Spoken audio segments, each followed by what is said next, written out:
This is Radio Entrepreneurs, the conscious business show where we connect the heart to the mind to the wallet.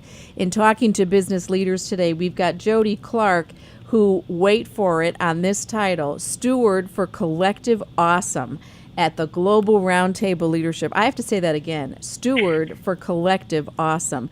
So you think about being creative. This is just an organization that's wonderful. But Jodi is an experiential educator and facilitator in a number of fields, and you're not going to be surprised that she has woven a journey which has led her from co-founding a Renaissance Festival and teaching improv theater to her current role in the Global Roundtable Leadership, which was founded in 2002. Very interesting organization. And Jodi, we're so excited to have you with us today.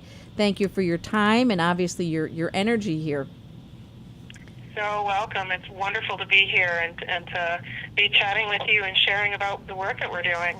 It's wonderful. I wonder if you can take our listeners through your personal journey in terms of the work that you do and how it led you to the Global Roundtable Leadership and what you do with your clients today, because really from a conscious business perspective, you really are connecting the dots here.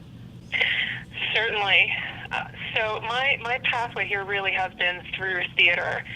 I was inspired by the communities that I participated in, even starting in high school, with how I felt so welcomed and challenged at the same time. I was actually terrified to get on stage at one point. But because of the way that the community of the drama club was really holding each other in that place of, we know you can do it. Now go do it. Right. That is what convinced me that I could, even though I was terrified. And the first time on stage, I was completely terrified and swore I was never going to do it again. But I did, because the community held me. And my college career, first in undergraduate, focused on theater.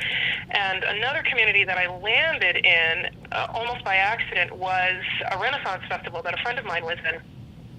And the thing that struck me immediately was how, even though I was not part of the cast, I was not in their rehearsals, their planning, immediately when I walked in there, I felt I was part of the community because of how I was treated by everyone who was part of co-creating that place. Immediately, because of the way I was received and welcomed and interacted with, I knew what to do, how to be there, and felt completely at ease. Wonderful. And so that feeling inspired me to want to study, like, what is that about? How does this interactive theater piece and the way that performers are making that contact with folks who are participants, what is that? How is that working? So I ended up studying Renaissance festivals through the lens of anthropology and theater. I did an ethnography, and I produced one after I had really teased out, here's what I think are the essential parts to this experience and how to recreate it.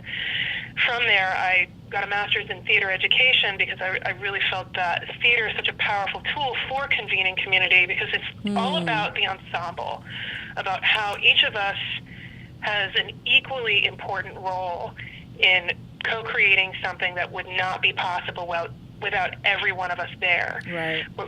With our gifts, with our insight, our experience, who we are as human beings, we're all necessary. We're all responsible for our particular piece. And so we've got to come through. Right. And the expectation is that we're going to.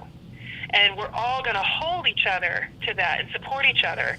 And because of that, we're going to create this awesome thing and leave the better for having been together. Everyone in the organization, no matter what their role, how they are equally essential for the vibrancy of the place and for fully showing up and empowering each other through how they are in their relationships and really the excellence of their work together. That is the essence of the shared leadership framework, and really approaching it with the 4 pillars that have been identified that are essential for shared leadership to be the way we talk about it, to be really present. And so looking through and acting, leading first through our humanity, that each of us arrive as these whole beings in our humanity first. Mm-hmm. That we are always cognizant of our wholeness, that we are equal learning partners, and that we are stewarding our collective wisdom. And so through those 4 pillars, that's how we frame shared leadership. And it is a frame and not a model. Like we don't have and here's our steps to shared leadership through this, and this. It's really, here's what we have. Now let's hear from you, again, in the essence of collective wisdom and really in co-creation, like an ensemble. Mm-hmm. How does this resonate for you? How does this really speak to what's already strong in your organization? Because there is obviously something anywhere we go that's already strong. Mm-hmm. We want to know more about that and help you to see yourselves and remember if an organization has forgotten a little bit, they've gotten a little lost in a crisis or a transition or some kind of tangle, to remember what is strong and really amplify that and be, again, the stewards of collective awesome